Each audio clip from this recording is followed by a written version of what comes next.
Oh, hello. Greetings once again. And I am speaking to you from the Tantrika Institute Retreat Center in Portugal, where I'll be based for the foreseeable future, perhaps for a very long time. We'll see.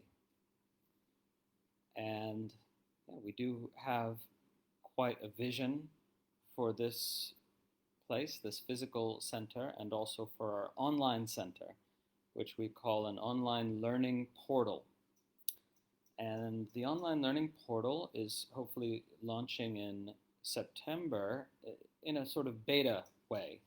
And then, it'll be hopefully complete by something like January of 2021. I don't mean complete in terms of content. I mean complete in terms of functionality, in terms of all the features and functions that we want to have, including, something like our own private version of a Facebook type forum, for this community. And this community means anywhere from 2 to 15,000 people, however many actually get in there. So that's exciting. The online learning portal is going to be wonderful, and it's going to have just lots of ways to explore the teachings and to connect with each other. And ultimately, the dream is fairly big. Of course, we'll see how it unfolds, and the unfolding is always perfect, regardless of what we might have in our minds. But I and others certainly see this possibility for Tantrika Institute to have, a faculty of half a dozen, maybe later a dozen teachers in this tradition, and a kind of ever growing, but more importantly, ever flourishing community. And where all kinds of different forms of practice and different forms of expression, different ways of walking the path are embraced. Everything from sort of, the direct path, direct realization teachings to the elaborate tantric rituals. And that's sort of, one might say those are two ends of a spectrum of sorts that encompasses a lot of other things, a lot of other teachings and practices in between. So anyway, just sharing a little bit about, or reminding you a little bit about the vision here and how you're a part of that, and you must be a part of that. It's collaborative. It's not a top-down sort of thing. It's not like the guru-based institution where everything's sort of dictated from the top. It's not like a religion, of course, in which everything's dictated from a different sort of top. That is to say, catechism and dogma. And it's an organic community that is, of course, every community to work, to function, needs to have shared values and anchor teachings, right? It can't be just whatever anyone happens to like. In a spiritual community, there have to be anchor points, teachings, and shared values. So anyway, I'm now doing a little bit of Q&A. Don't have too much time, but I will address some of these questions that rolled in on the Facebook group.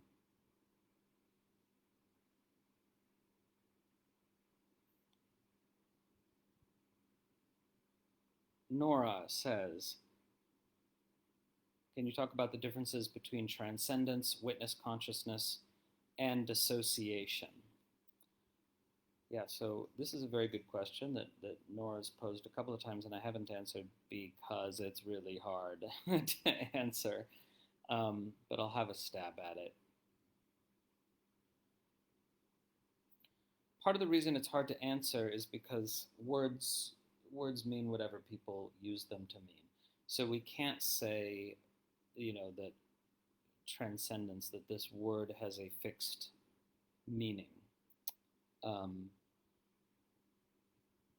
But I'll talk about a couple, right? So in the sort of transcendentalist views that nondual Tantra criticizes, transcendence means something like going above and beyond and leaving the world of embodiment behind, right? Leaving the world of the senses, the emotions, and the body behind as, kind of irredeemably flawed and worthy of abandoning, right? So you try to transcend to some higher state of consciousness, often in these traditional teachings by disembodying, but not necessarily. Sometimes by remaining in a body, but kind of entering into some samadhi state that essentially divorces you from human society and culture and discourse. So this is a kind of transcendence which was valued by South Asian traditions, as we see examples in the Yoga Sutra of Patanjali, which is no longer taught as a transcendentalist text, but in fact, in its original meaning, the Yoga Sutra was a transcendentalist text where the goal is to leave behind everything to do with embodiment and attain some kind of pure state of absolute consciousness, which is utterly disentangled and removed from, isolated from the world of embodiment, thought, emotion, senses, and so on. Now, that's very much what's critiqued by non-dual Tantra.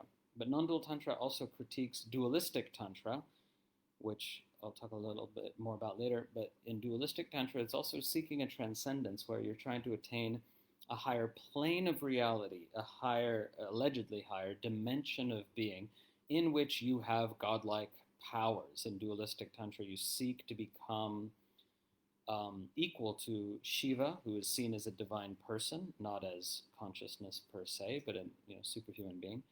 And in dualistic Tantra, you seek to become his equal and have godlike powers in a higher plane of existence. The people absolutely believe this. Now, it might seem absurd to you, but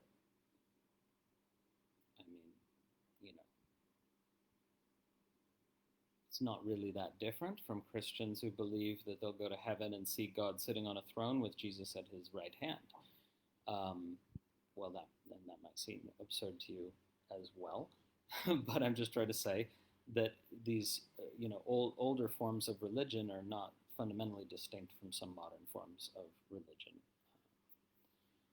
Okay, so there's another meaning of transcendence, a completely different meaning, one might argue, than all these meanings I've been talking about, which is it's the non-dual meaning of transcendence, which is to sort of gain a higher vantage point within this existence, but not abandon it at all. In fact, subsuming it, right? So the transcendent view in non-dual Tantra subsumes the whole of existence. It includes the whole of existence.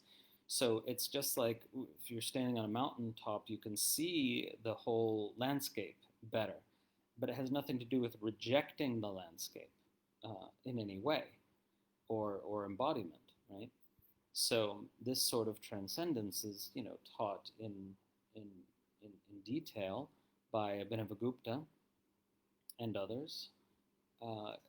How you can sort of rise above suffering, rise above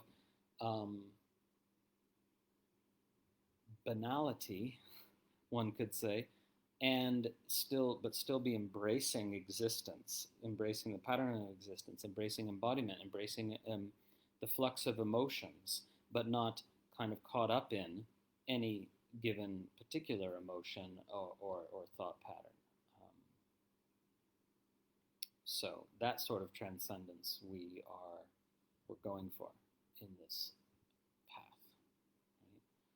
Now, Nora also mentions witness consciousness, which is the cultivation of an ability to sort of take a big step back and see things from one step removed, as it were, and gain a bit of perspective where you're not, just constantly buffeted by the winds of your own thoughts and emotions, right? There's a remove.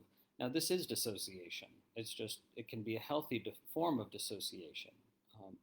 And it can also be an unhealthy form of dissociation. It's really hard to tell unless you're a trained psychologist or psychotherapist, because people dissociate to spare themselves, anguish of various kinds. And it can be a dissociation that's a sort of numbing, and even that's not necessarily bad. Maybe it's needed for survival, right? But it can be a numbing out, a removal of self, and a kind of shutting down. And so what you experience then is, with this sort of unhealthy dissociation, is the world that you are witnessing is flattened. Your emotional state is flattened, but the world itself appears to be drained of color to some extent, and more two-dimensional rather than three-dimensional or four or whatever.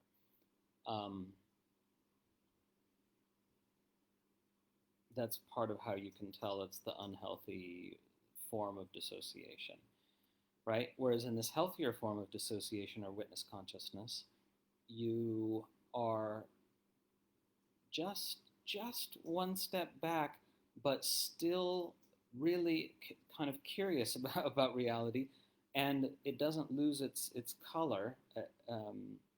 It doesn't lose its vividness. It doesn't lose its fascination, but you are able to kind of separate consciousness per se from its contents. And this is taught and advocated in the tantric path as a sort of beginner-ish important step that everyone needs to be able to do before they can go on. So you need to be able to healthily dissociate, step back into witness consciousness, but hopefully not this totally numbed out or trance-like version of witness consciousness, but this one in which you are even you're open to the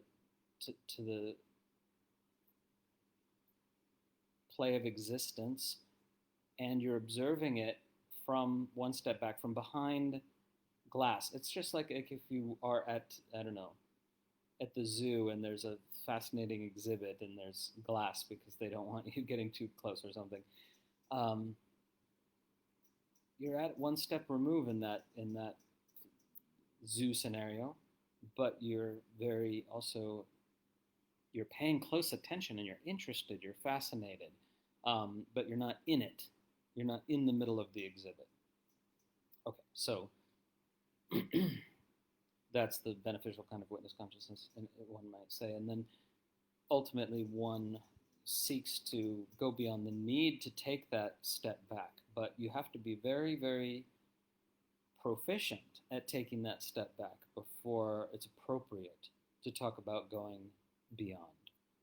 And to the more challenging scenario of being fully engaged in life, being in the middle of the exhibit, but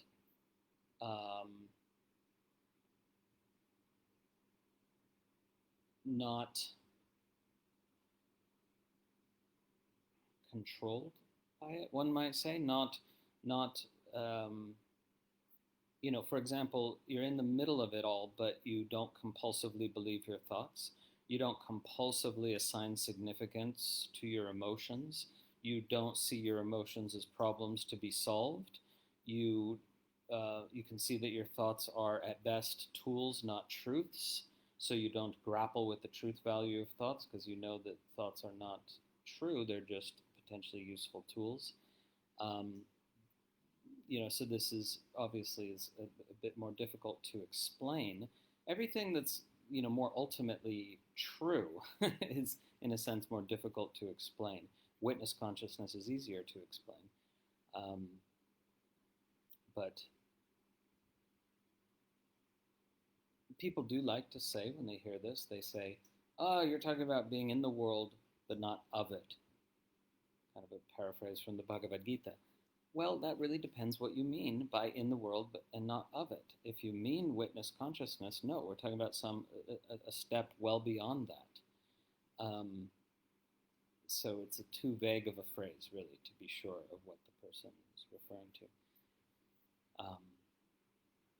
But ultimately, the vision here is one of radical engagement and radical non-attachment simultaneously, one could say. That's a kind of oversimplification, but it's sort of something like that, where every moment is fully embraced and fully released as it ceases to be, right? When the present becomes the past, it's allowed. It's allowed to become the past. So you fully embrace the moment now, and you fully release it as it becomes then.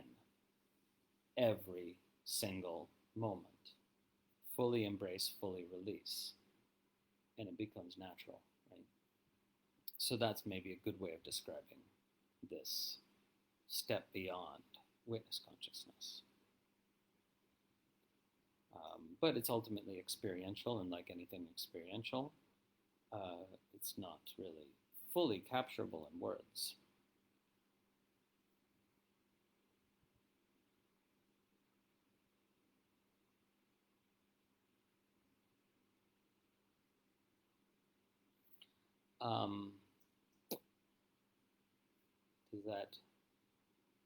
Maybe that's enough of an answer to the question, but Nora can say if there's more to be said there.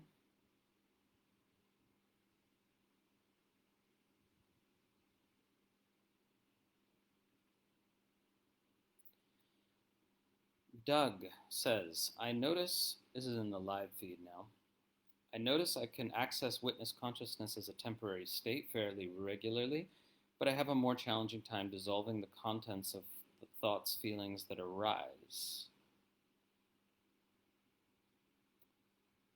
Well, you're not supposed to dissolve thoughts or feelings. You're not really in control of that. So if you try to dissolve thoughts and feelings, that's going to be frustrating. Because, you can attain some degree of limited control, but it's ultimately a no-win scenario. So yeah, it'd be great if you let go of this idea, this agenda, which still, it's very kind of hard message to get across apparently, because probably the majority of the people in this community and every spiritual community I've seen still think that this is part of what we're trying to do.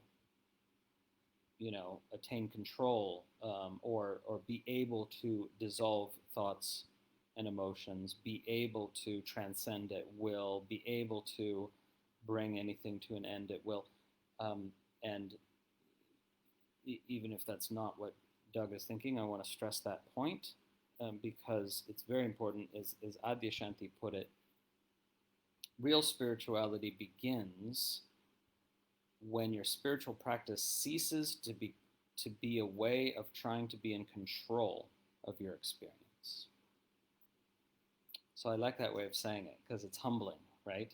Real spiritual practice begins, you're just beginning, when your spiritual practice ceases to be a way of trying to control your experience.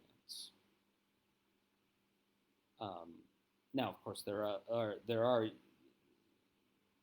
versions of the path of yoga that are very much about control, that are all about control, that are about ultimate control. But those versions of the path of yoga take individuality to be an ultimately real category. And this tradition of non-dual tantra does not. So, you kind of got to ultimately decide where you land in that in that sort of debate. But hopefully I can save you some time by saying, go as far down the path of total control and mastery as you want, and you'll see that it doesn't liberate you, right? Because the nature of control is as soon as you release your grip, everything you know, everything goes haywire again. That's one way to say it. Anyway, Doug says, I am wondering if you could speak towards the practices that help create more liberation and dissolution of samskāras. A lot of people have been asking about this lately. How do you dissolve samskāras? These leftover pieces of past experience, old pain, impressions of unresolved experiences. How do you dissolve samskāras? And the reason I've been resisting answering the question, which is frequently posed, is there's no point to trying to answer it until you get this thing first, which is ceasing the agenda, terminating the agenda of trying to control, manipulate, or manage your experience. I want to get rid of my samskāras so whatever, I can be happy. And that there's nothing wrong with that proposition. But if that's the strategy you want to adopt, go to therapy, right? The spiritual path is not a form of therapy. Sorry to be blunt, and this is not about the questioner here as a person. This is something I want to say to everyone. The spiritual path is not about resolving samskāras, healing stuff, and getting to be happier. That is a perfectly legitimate practice that involves everything from physical therapy to mental emotional therapy, right? And that's wonderful. But it has to do with making this life better. It has to do with making the person you experience yourself to be more functional and happier. Perfectly legitimate goal. In Tantra, we call it bhoga, right? A happier experience of life. It's totally different from moksha, which is liberation from the person you think you are. Now, if you're actually liberated from the person you think you are, then you don't really give a shit how many samskāras that person has, that fictional construct has, that endlessly self-referential, self-recursive mental process that is endlessly self-obsessed and wants to, maximize its advantage and minimize its perceived disadvantage, right? This is different. That would be, a great message to be able to get across. It's, a very difficult one for a teacher to try to get across. That spirituality, at least what real spirituality, non-dual spirituality, I don't know, whatever adjective you want to put there, is a different sort of process. And if you want to be happier, that's fine. But the spiritual life is the life that unfolds when you make an unremitting, unrelenting, uncompromising commitment to truth and ask nothing in return. Not even to be happier. Okay? Now you may say, I don't know if I want to sign up for that. I do want to be happier. And I might even want to be happy more than I want to know the truth. Great, there's so many modalities for that. Non-dual spirituality is for those who want to know and be the truth at any cost. Okay? And there is a cost. The death of the person you thought you were. It's not a price most people want to pay when it really comes down to it. And why should you? There's nobody here saying you should. Okay? But if I or anyone starts listing the benefits of knowing and being the truth, of dwelling in truth, in the non-conceptual truth of existence. If I start listing the benefits, and there are side effect benefits, but the listing of the benefits are, in a sense, detrimental to you, because then your mind is able to co-opt the spiritual path into another version of how I can be happier when it's not. So the most uncompromising teachers, one could say the teachers with the greatest integrity, simply will not list all the kind of wondrousness or beneficial side effects or joyousness or whatever that often accompany the liberated, awakened state. And I say often accompany because the fact is none of it's guaranteed. None of it's guaranteed for you. Right? So if that's in your back pocket, oh yeah, once I, really realize the truth or awaken, I'll experience so much joy. I'll finally,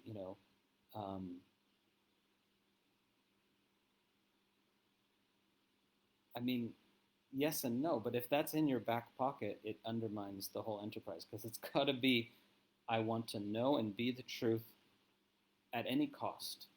I commit my life to truth because nothing means anything, and I would rather die than not know the truth, not because it'll make things better.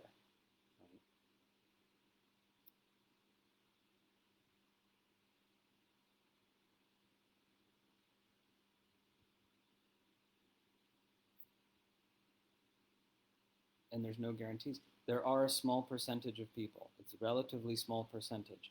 They do authentically awaken, and they're like, nothing about this is better. In fact, I wish I could go back. Right? It can happen. It can happen.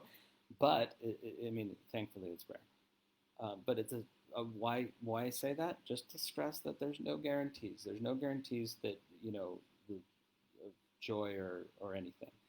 But it is true that when you are liberated, when you wake up from and are liberated from the person you thought you were, the number of samskāras that body-mind carries, who gives a shit? Sure, yeah, now, maybe you want to do healing work still, in the same way that you want to take your cat to the vet. You love that creature, you want to, but it's not the be-all, end-all. Well, for some people, their pets are these days. So maybe it's not the best metaphor, Maybe it's a tree in your garden. You tend to that tree, right? You try to heal it if it gets some tree disease. That's the sort of attitude as an awakened person. Well, not a person, right? As when awakening happens through you and in you, even that statement's problematic because there's no more you. But anyway, then that's the same attitude to the body mind. You take care of it. Sure, you might try to heal it, in the same way you tend the trees in your garden, in your orchard. Now,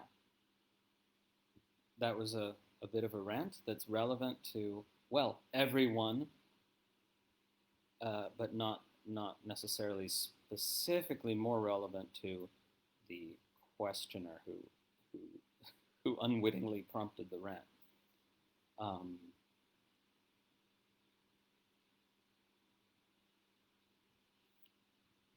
Back to that question.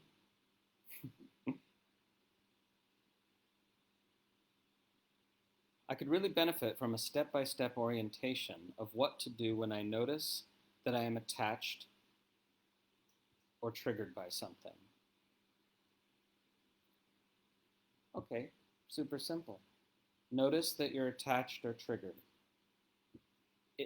Is it that easy? Yes. If you want to, if you genuinely want to notice that you are attached or triggered, then you'll notice it, right? If that becomes your beneficial obsession, you're going to notice it.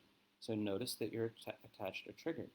Notice that the attachment is always some version of, if I could just figure out how to control or manage this situation, then I and people I love will be happy, right? So the attachment is always based in some false belief that effective manipulation could be possible. Let it go. That's not how it works.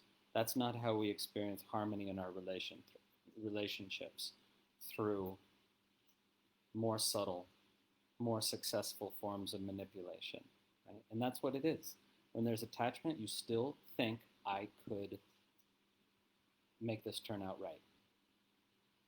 And when you know that you can't, when you know that manipulation of any form is utterly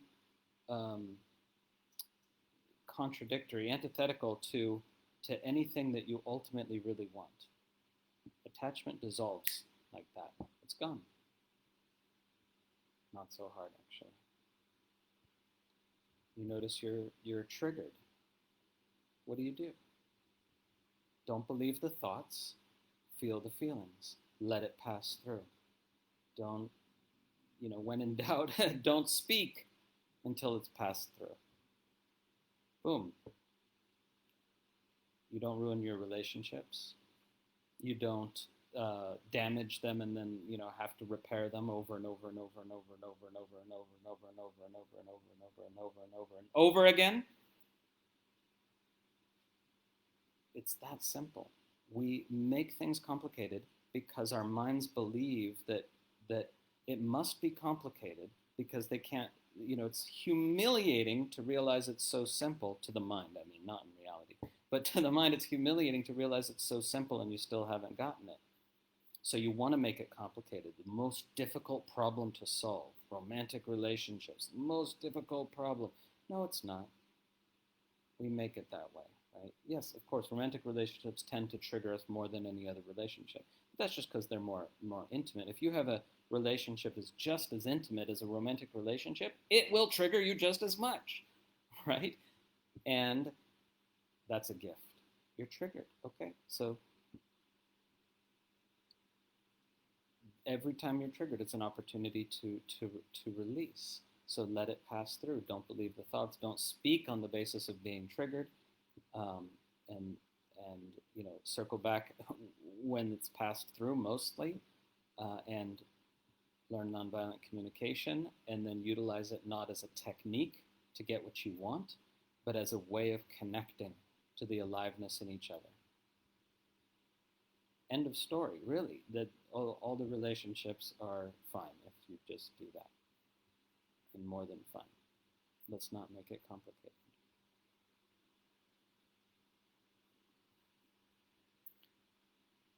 Okay, that was another rant. Maybe a bit in rant mood. No problem.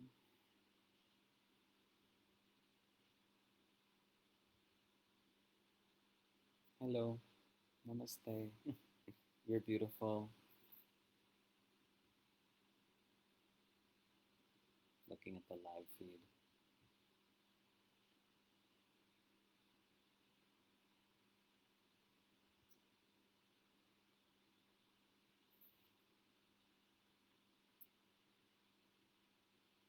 Jacob says, I'm reading the Recognition Sutras and have some confusion regarding the creation, sustenance, and dissolution of external objects. Well, external objects is just a figure of speech, right? There are no external objects because there's no external. But we'll go on with the question. If objects are created and dissolved by a contracted awareness,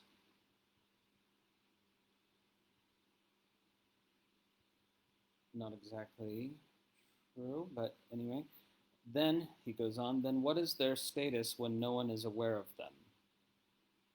For example, what sustains the reality of a pot that has been buried for thousands of years without a perceiver until it is unearthed and created by its discoverer? There's a couple levels to this question. What is the status of objects that are observed by no one. Simple, they don't exist. Now, many of you are, very deeply indoctrinated with a physicalist or materialist paradigm, so you're just not going to believe that. But what I would say to you is you're the one with the dogma. You're believing that unobserved objects exist without any evidence, and the consciousness-only view is more parsimonious. It says, well, there's no evidence for that, so we don't need to hold that view. Whenever anything manifests in consciousness, it manifests in a particular way. But you have to realize this is true across the board, and what your mind is doing is it's thinking of objects as separate things, and they aren't. There aren't any separate things. So you think of a pot buried, right? But no, this is everything is appearing within consciousness with whatever particular qualities or character it has, not individual items one by one. Do you know what I mean? It's not like a pot, a thousands of year old pot is magically created sort of ex nihilo by consciousness. No, it's the whole field of experience is an energy formation within consciousness appearing with whatever quality it has. And there is nothing outside of that in this view. So it's just pointless to talk about the speculative thing, the universe as it exists separate from conscious beings. Well, if there is such a universe, we can know nothing about it. So why would you even raise it as a question, right? Now, let's take it to the biggest scale of all, the universe, right? If you look out to the very, very, very, very depths of the universe, we have the technology to do that. To the most distant objects, you're also looking back in time, right? So the most distant quasars, and they show us how old the universe is. And when we measure the light coming from those most distant objects, we discover that the universe is 13.7 billion years old, slightly more. Now, but this is missing the point altogether, because the only thing you can know is that the universe that appears within consciousness is a 13.7 billion year old looking universe. The universe is appearing in consciousness with that character. That tells us nothing about the actual age of the universe. It could be 1 year old, it could be 12 billion years old, it could be 10 seconds old. Really, none of those statements has any meaning. But do you see my point? It is appearing within consciousness in that way. The universe that appears within consciousness has the character of a 13.7 billion year old universe. There's nothing else you can say about it. Except speculative. You can speculate all you like. Now that's one level, right? You see, so that's the objects are not created by contracted consciousness on that level. They're created by consciousness, just full stop, What is created by contracted awareness? Well, culturally conditioned thoughts, for example, but not the very fabric of, what you're touching, tasting, smelling, hearing, and feeling. That's not created by contracted awareness. That's created by awareness. With no adjective.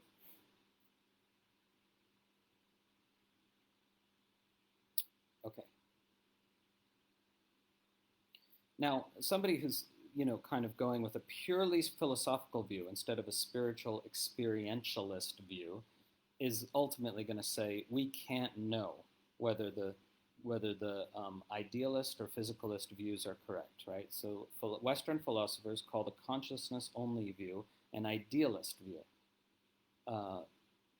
which is just an old term that is still hanging around for a consciousness-only view.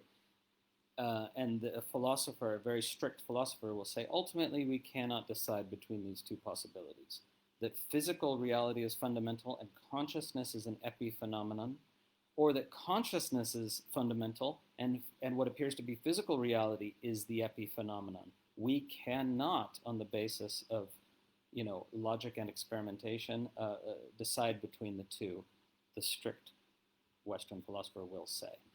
But here we're not bound by that mode of thought exclusively. We factor in what's revealed in direct insight in spiritual awakening. And that, well, for those of us on this path anyway, that includes the revelation that everything is consciousness and everything is you, and those statements are synonymous. There's no way everything can be you unless everything is consciousness.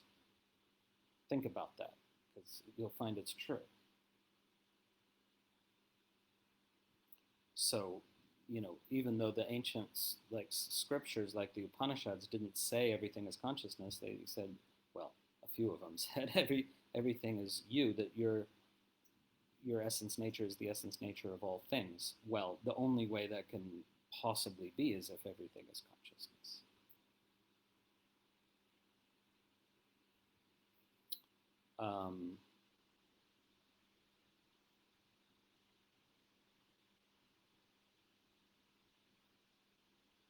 Jacob, I hope you enjoyed that answer.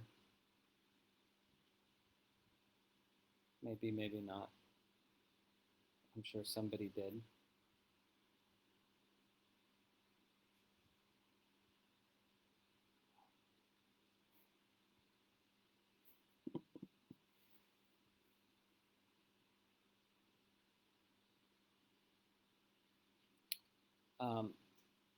Majda, maybe I mispronounced her name.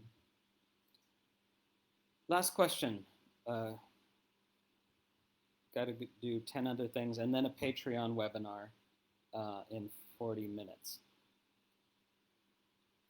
Those of you who are on Patreon, be there if you can. Majda says, what is your view on the light body and the rainbow body? Well, those are not synonymous, first of all. Are mahāsiddhas, siddhas and yoginīs and dākinīs, that's how that word's pronounced, by the way, not dakini, dākini. Are they separate enlightened entities within the universal consciousness of non-duality?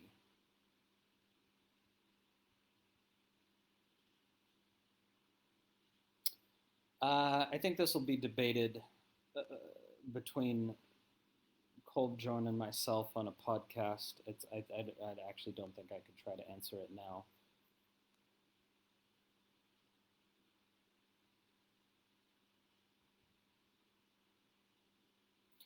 Well, I could say that for some conscious experiencers, they are. But not all. We can't say that's true for all conscious experiencers. Oh, shoot, I totally forgot.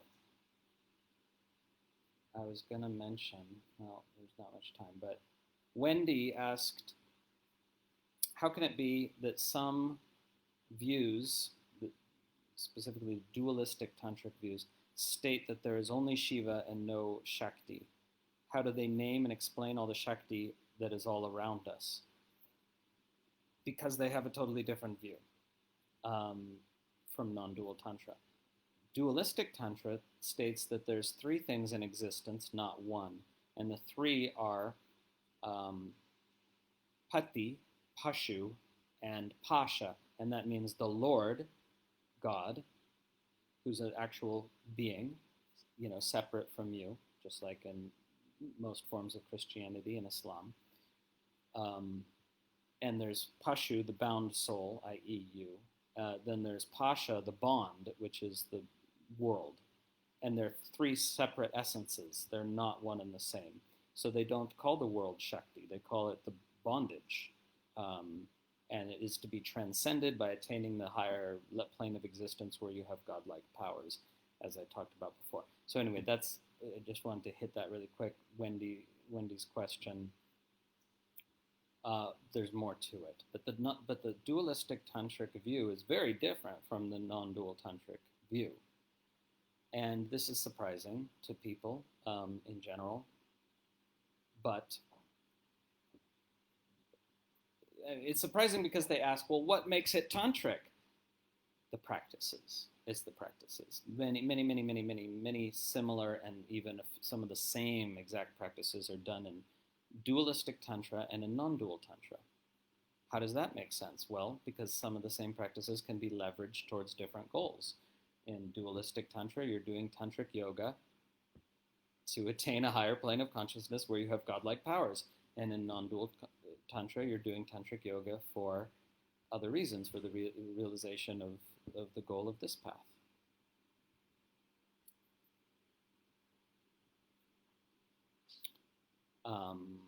But, you know, so okay, very briefly, you know, my colleague or interlocutor or philosophical opponent, perhaps even, Kolbjorn argues a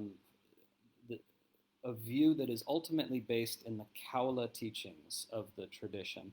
So there is a branch of the Kaula tradition, documented by Abhinavagupta and others, that taught there are no superhuman, supernatural persons, gods. I mean, not really, not in any meaningful sense, but there are superhuman beings who were once human, who were humans who attained the kind of highest level of enlightenment or whatever, that they become mahāsiddhas, you know. So in this Kaula view, the gods, you know, can almost can be discounted, you know, like, but the mahāsiddhas are real, and they exist as space, well, not in space time, but they exist as beings who can come to you and, you know, or like download and dispense grace and stuff like that. And this Kaula view is not exactly, we can't say it's shared over here on the Pratyabhijna side, even though it's a Kaula tradition it's just a different kind of Kaula tradition. Okay, so that gets really complicated, and that's why I said I couldn't answer it now. And I tried to anyway, because I have that compulsion, or that phenomenon arises within this field of consciousness, and I'm sure you all forgive me because you're such nice people, and thank you for being so, and thank you for the magic beyond all of our control, really, by virtue of which such extraordinary, kind, loving, compassionate, respectful, playful people have gathered in this community. It's we're all, and certainly myself, we're fortunate beyond measure.